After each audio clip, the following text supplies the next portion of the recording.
नमस्कार, मैं doctor PM Tripathi, director वैद ICS Lucknow. आज अपने चैनल के इस प्रोग्राम पर आपका बहुत बहुत स्वागत करता हूं। कुछ लोग थे जो वक्त के सांचे में ढल गए, कुछ लोग हैं जो वक्त के सांचे बदल गए।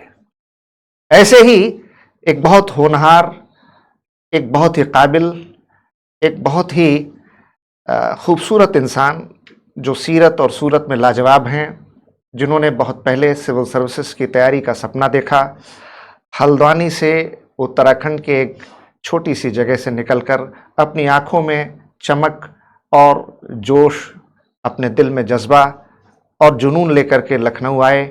लखनऊ में आकर के तैयारी की, यहाँ पर मास्टर्स इन पब्लिक एडमिनिस्ट्रेशन और उसके बाद सिविल सर्विसेज की तैयारी साथ साथ करने के दौर में वैद आईसीएस लखनऊ में सिविल सर्विसेज के लिए ज्वाइन किया और यहीं पर हमारी मुलाकात हुई। और यहाँ से फिर हल्द्वानी के ओपन यूनिवर्सिटी तक का हमारा एक लंबा सफ़र रहा और फिर सिलेक्शन 2007 में यूपीएससी सिविल सर्विसेज एग्ज़ाम में हुआ और इंडियन रेवेन्यू सर्विसेज में उनका सिलेक्शन हुआ और आज वो इंडियन रेवेन्यू सर्विसेज में इनकम टैक्स कमिश्नर यानी बहुत सीनियर पोजीशन पर पहुंच चुकी हैं और आजकल हैदराबाद में पोस्टेड हैं। इंडियन रेवेन्यू सर्विस भारतीय राजस्व सेवा में कमिश्नर इनकम टैक्स के पद पर होने के बावजूद वही विनम्रता, शालीनता, ज़मीन से जुड़ाव और पुरानी यादें। आज इतने लंबे समय बाद जब हम अपने वैद आईसीएस लखनऊ का ये पहला पॉडकास्ट शुरू करने जा रहे हैं तो मेरी खुशकिस्मती है कि हमारे बीच हमारे एक बहुत पुराने स्टूडेंट के रूप में एक बहुत कामयाब इंसान, एक बहुत ज़हीन इंसान, एक बहुत ही विनम्र और हमेशा दूसरों की मदद करने वाले शाहनवाज़ हमारे साथ हैं। शाहनवाज़ से ही जानेंगे उनकी कहानी, उनकी ज़बानी। बहुत शुक्रिया सर। तो पहली बात तो सर बहुत शुक्रिया कि आप मतलब ये भी एक चांस की बात है कि मैं आज शहर में था और आपसे, मैं तो हमेशा जब भी आता हूँ आपसे मुलाकात करना ही चाहता हूँ क्योंकि वैद से बहुत अच्छी यादें जुड़ी हुई हैं।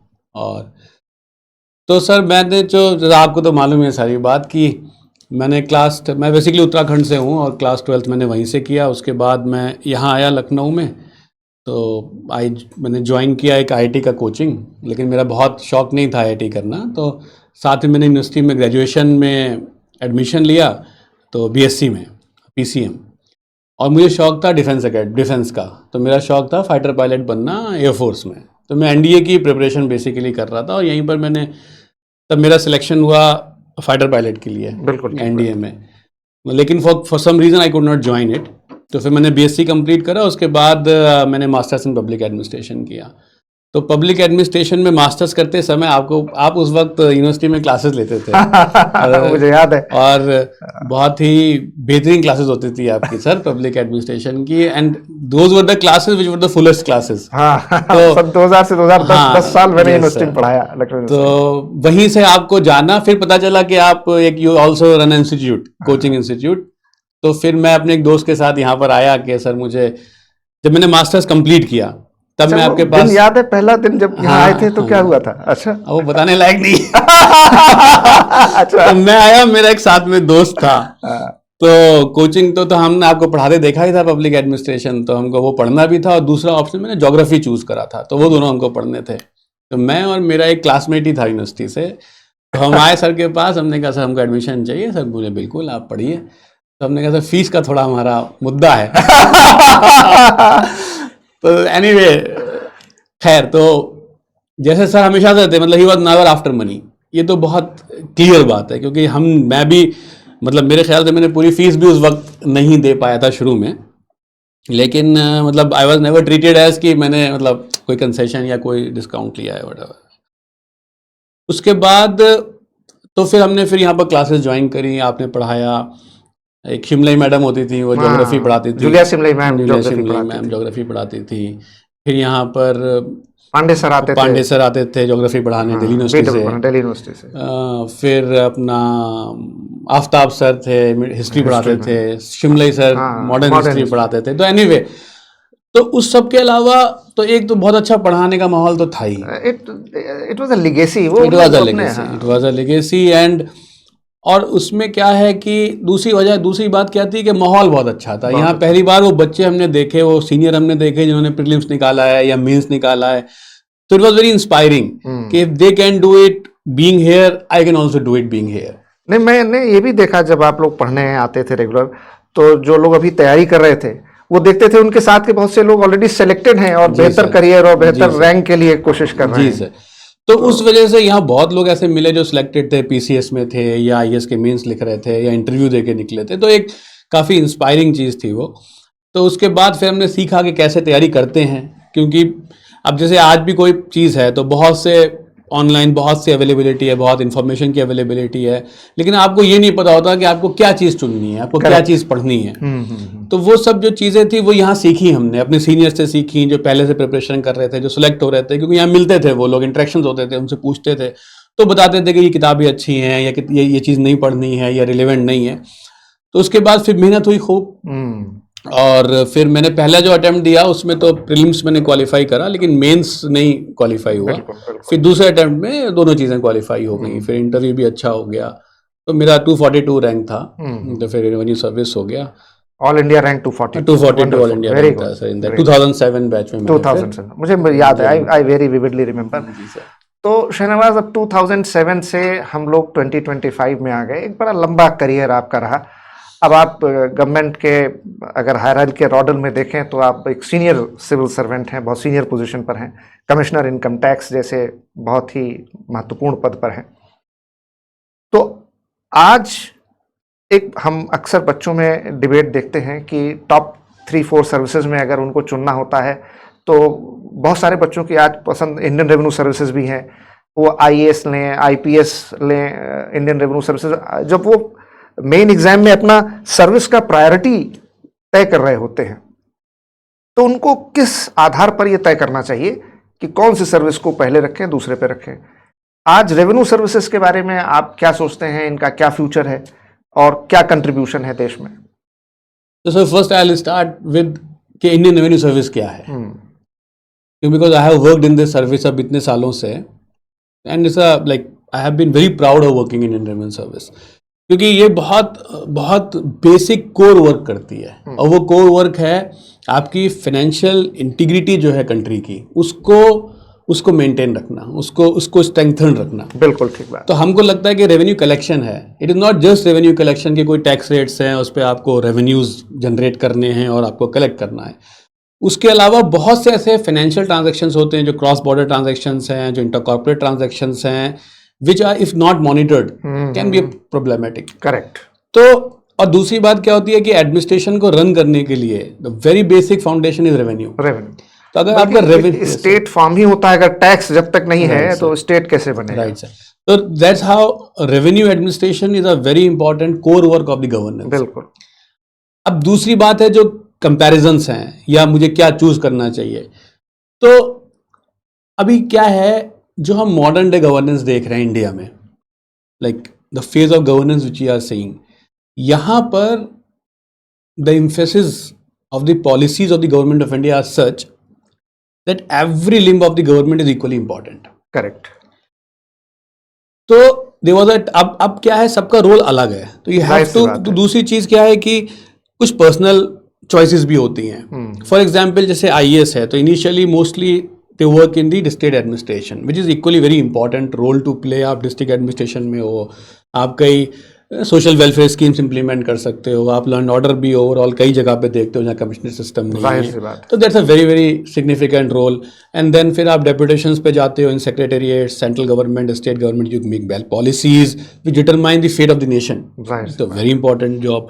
Police is very significant role to play कि लॉ एंड ऑर्डर कैसा रहेगा, पीस सिक्योरिटी कैसे रहेगी, they have that kind of responsibilities, तो बहुत ज़्यादा responsibilities, and they go into डेपुटेशंस to various paramilitary forces like BSF है या सीआरपीएफ है, सीआईएसएफ है, सो इंटेलिजेंस है, आईबी है, इंटरनल सिक्योरिटी है, तो बहुत इंपॉर्टेंट रोल है। तो अब इसमें या फॉरेन सर्विस है, it's a different, complete different role to play कि आप फॉरेन कंट्रीज में रहते हो, हाँ, तो mostly you are out of the nation. तो अब इसमें ये कहना कि कौन सी सर्विस अच्छी होगी जो मैं चूज कर लूं, like I will not vote for it, लेकिन like everybody has a different inclination, so you have to see कि किस चीज में आपको क्या कर रहे हो type, and you try to gain more knowledge about it कि क्या रोल होगा, क्या रिस्पॉन्सिबिलिटी होगी, because there are plus, there are minus, there are negative, there are positives, and they vary from the person to person. जाहिर सी बात. सो ये थोड़ा सा एक मतलब one thing is that every service of government of India is equally important, very good. especially in Right, this absolutely. government where governance matters, not your designations. So those differentiations are melting down now. So you have to work, for example, like if an IRS officer is there, an IAS officer, they are going to deputation, you have to work on those deputations, and you will be given role and responsibilities which are required, and work to be taken out of you. So it's a perspective change. तो पहले क्या होता था कि like mostly the deputations IAS officers used to go, IRS like they were not going on a deputation somehow. लेकिन अब तो Now OSD the और government want the best of the people on deputation. हाँ, Central OSD government, बन for रहे example. हैं या Yes. Government of India में joint secretary and senior rank पे जा तो रहे हैं. इसमें आपकी क्या प्रायोरिटीज हैं, like what do you want? तो there are subtle differences which I may not be able, I'll not be the right person to say कि this is the positive and this is the negative. For example, some people say कि किस type की postings होती हैं, किन towns में posting होती हैं, but then there is also a factor कि आप उससे में क्या अथॉरिटी, क्या रिस्पॉन्सिबिलिटी एक्सरसाइज कर रहे हो. तो it's a balance of everything. मतलब मुझे लगता है कि आपकी रैंक, मेरिट, नंबर के साथ साथ आपकी पर्सनल चॉइस भी बहुत चॉइस क्या है वो बहुत इंपॉर्टेंट और जो आपका पर्सनल माइंडसेट है, इंक्लिनेशन है, that matters. Right sir. Very good. But the point is that every service is equally important and equally relevant in this governance that is structure. Beyond any doubt, क्योंकि government की हर job, हर service, हर branch, हर organ important है. Yes, sir. So depending upon the inclination you have and the kind of things you want to do, make a bit of analysis of it, informally discuss with people who are already in there, take 2-3 views and then choose for your Very option. true. Yes. आप लोग जब तैयारी कर रहे थे उस समय prelims, mains, interview, ये 3 स्टेप्स तो थे, लेकिन उस समय प्रीलिम्स का पैटर्न, उसमें भी एक ऑप्शनल सब्जेक्ट होता था प्रीलिम्स में, मेंस में 2 ऑप्शनल सब्जेक्ट होते थे. अब ये सब बदल गया है. Yes, sir. नया पैटर्न आ गया है. तो मुझे नहीं मालूम आपने कितना नए पैटर्न को फॉलो किया है, लेकिन आप एक सीनियर सिविल सर्वेंट हैं और मुझे लगता है कल को आप यूपीएससी में मेंबर भी हो सकते हैं, आप सीबीडीटी में चेयरपर्सन भी हो सकते हैं, आप गवर्नमेंट की पॉलिसी मेकिंग में एक इम्पॉर्टेंट पोजीशन पर आगे जा सकते हैं. तो जो ये नया पैटर्न आया है उसके हिसाब से आप आज की तैयारी करने वाले स्टूडेंट्स को, एस्पायरेंट्स को कोई टिप देना चाहें, कुछ पेप टॉक, कुछ मोटिवेशन, कैसे उनको तैयारी करना चाहिए? आज के दौर में जो सिलेक्शन का तरीका है, जो सिलेबस है, उसको कैसे तैयार करना चाहिए? ऑनलाइन ऑफलाइन को लेकर के जो एक कॉन्फ्लिक्ट है, कैसे इनकी मदद करनी चाहिए, लेनी चाहिए? कुछ इसके बारे में बताएं. Yes, sir. So जो मैंने पैटर्न फॉलो किया है, बिकॉज जब कोई नए सिलेक्शंस होते हैं, नए बच्चे आते हैं, एज प्रोबेशनर्स आते हैं, जब दे ज्वाइन सर्विस या फिर कोई ट्रेनिंग के लिए आते हैं, तो उनसे like I interact with them कि क्या टाइप का स्ट्रक्चर है. तो पहली चीज़ तो ये है कि चूंकि फर्स्ट ऑप्शनल चला गया, one option has gone from prelims, there is no optional in prelims, और मोस्टली जो एग्जाम पैटर्न है वो है रीजनिंग, एनालिटिक्स, मैथ्स, इस टाइप, इंग्लिश, इस टाइप की चीज़ ज़्यादा हैं. तो अभी जो मेरे वक्त पे था, तो मेरे वक्त पे जो मुझे लगता है, जो मेरा पर्सनल व्यू है, तो उस समय it was more about hard work, more about covering vast syllabus, more about knowing everything prelims में. अभी क्या है, probably you need a better smarter approach. जो चीज़ें तब रिलेवेंट थी वो अब रिलेवेंट बहुत सी चीज़ें नहीं हैं. तो अब उसको समझने के लिए you need some kind of counselling के, like what's going on, because बहुत डायनेमिक है. जो सेकेंड ऑप्शनल है, जो मेंस में जाके ऑप्शनल आएगा, that is almost the same which used to be there. बिल्कुल ठीक बात. लेकिन एग्जामिनेशन का पैटर्न वहां पर भी, जैसे फॉर एग्जांपल कोई इंट्रोडक्शन हो गया, एथिक्स पेपर का इंट्रोडक्शन हो गया, ये चीज हो गई, तो कुछ इनोवेशंस आ रहे हैं. तो उसके लिए आपको अपडेट रहना जरूरी है. For example if I guide somebody कि आप ये कर लो, I will be outdated. Correct. But when a faculty teaches who's like into the preparation thing, then they can counsel them better कि अच्छा ये now this is the thing you have to cover it. Stagnant नहीं रहता. नहीं रहता. पहले क्या है, मुझसे पहले 10 साल पहले तैयारी करी होगी, उसने भी सेम पैटर्न फॉलो किया होगा जो मैंने किया होगा. बिल्कुल. लेकिन आज it can change every 2 years also. दूसरी चीज तो इसमें आपको इंग्लिश अच्छी होनी चाहिए, कम्युनिकेशन स्किल्स अच्छी होनी चाहिए, रीजनिंग एनालिटिकल अच्छा होना चाहिए, ये सब चीज़ें ज़रूरी हैं। Decision making, communication. Decision making है। दूसरी चीज़ क्या है, जो ऑफलाइन ऑनलाइन डिबेट है, मतलब इस माई पर्सनल व्यू, कोई भी प्रिपरेशन जब होती है ना, कोई भी चीज़ आप करते हो, चाहे तो स्पोर्ट्स में holistic हो, होनी चाहे आप किसी चीज, it needs to be holistic and you need some kind of mentoring. Mentoring. Because हम जब अकेले कमरे में बैठ के ऑफलाइन चीज़ें करते हैं, तो ऑफलाइन कैन ऑल्सो बी, या online can be a very impressive thing, online also, लेकिन even in online you need some kind of personal mentoring. That is ऐसा नहीं है कि आपने कहीं से नोट्स डाउनलोड करे या आपको कोई नोट्स का वीडियो मिल मेंटरिंग या गाइडेंस बहुत जरूरी है, तो बहुत जरूरी। यस सर, कोई फील्ड हो, बिल्कुल। तो it is not just about knowing thing, it is about how to apply it also. Very true. तो उसके लिए you need some kind of mentoring and some kind of responsible people. क्योंकि मैं देखता हूँ ना, कई बार क्या होता है, people are, lot of information is not a good thing. Relevant information overload भी नहीं होना चाहिए। It should not be, because you have this limited time, you have a very competitive exam. Just like me, there are 8 lakh other students who are preparing. So it all matters whether मैं सही चीज पे अपना हाथ पढ़ा है मेरा कि नहीं है, like मेरे पास सही चीज पोजीशन में है कि नहीं है। हाँ, मतलब क्या नहीं पढ़ना है और कितना पढ़ना है, कहाँ से पढ़ना है, ये भी बहुत जरूरी है। तो उसके लिए अगर कोई ऑनलाइन मोड में जा रहा है, तो उसको ये समझना जरूरी है कि मैं ऑनलाइन मोड में, ठीक है, this is a teaching, this is information is coming to me, but I should also have a feedback mechanism. Correct. I should also have a reliable person whom I can reach out to. Very true. ऐसा नहीं है कि मैं उसमें customer care पे call कर रहा हूँ, sort of thing I am trying to say, this should be a reliable back end. हाँ, ये कस्टमर केयर क्लाइंट वाला मामला नहीं है, क्योंकि मेंटरिंग है, it's a teaching thing, it's a student kind of thing, like it has to, जैसे हम यूनिवर्सिटी में नहीं पढ़ते हैं, तो वो एक रिलेशनशिप, एक ट्रस्ट रिलेशनशिप होनी चाहिए उसमें।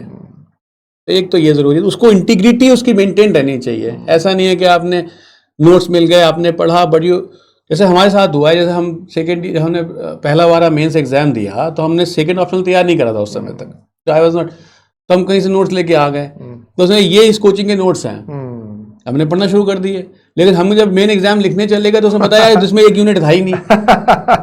तो उस तरीके की गलती ना हो। और अगर ऑफलाइन है, तो ऑफलाइन में भी वो बहुत ज़रूरी है कि जो आपकी फैकल्टी है, जो आपका, फिर वहाँ क्या है, एक पॉजिटिव पॉइंट क्या होता है कि आप पीयर ग्रुप मिलता है आपको, that peer group is very important, very very important, कि वो क्या मिस्टेक कर रहा था, वो डिस्कशन में यू फाइंड आउट कि अच्छा ये नई चीज़ आई हुई है, हम दूसरों की गलतियों से भी बहुत सीखते हैं, तो वो आपको एक गैप फिल करता है। तो both the methods are good methods, but only the integrity and reliability of system should be maintained. तो मतलब ऑनलाइन हो या ऑफलाइन मीडियम हो, आपका एक मेंटोर, एक गाइड जरूर होना चाहिए सर। और मुझे लगता है जो स्टूडेंट टीचर रिलेशनशिप है, यस सर, ये बहुत इंपॉर्टेंट होता है।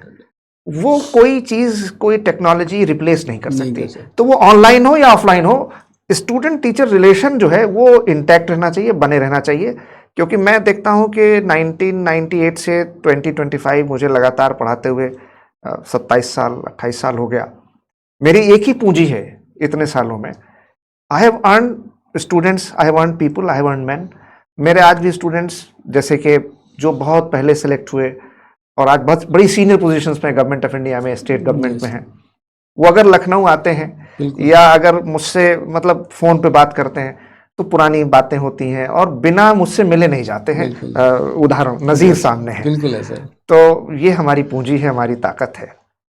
यही अच्छा है सर। अभी हमें 18 साल हो गए सिलेक्शन में, लाइक 2007 में सिलेक्शन में 6 में एग्जाम लिखा, 19 साल हो गए, लेकिन जब भी हम लौट के आते हैं ना, तो ढूंढते हैं कि वैद्या में कोई मिलेगा, कैसा रह गया। तो ये तो है ही सर, ये तो and it is very comforting also. मुझे बहुत अच्छा लगता है जब हमारे पुराने साथी स्टूडेंट्स जो आज बड़े ऊंचे मकाम पर हैं, बड़े रिस्पेक्टेबल पोजीशंस पर हैं, जब वो आते हैं और जिस तरीके से जो प्यार और इज्जत मिलती है, हमारे जो रिश्ते हैं, ये बहुत बहुत बहुत महत्वपूर्ण है।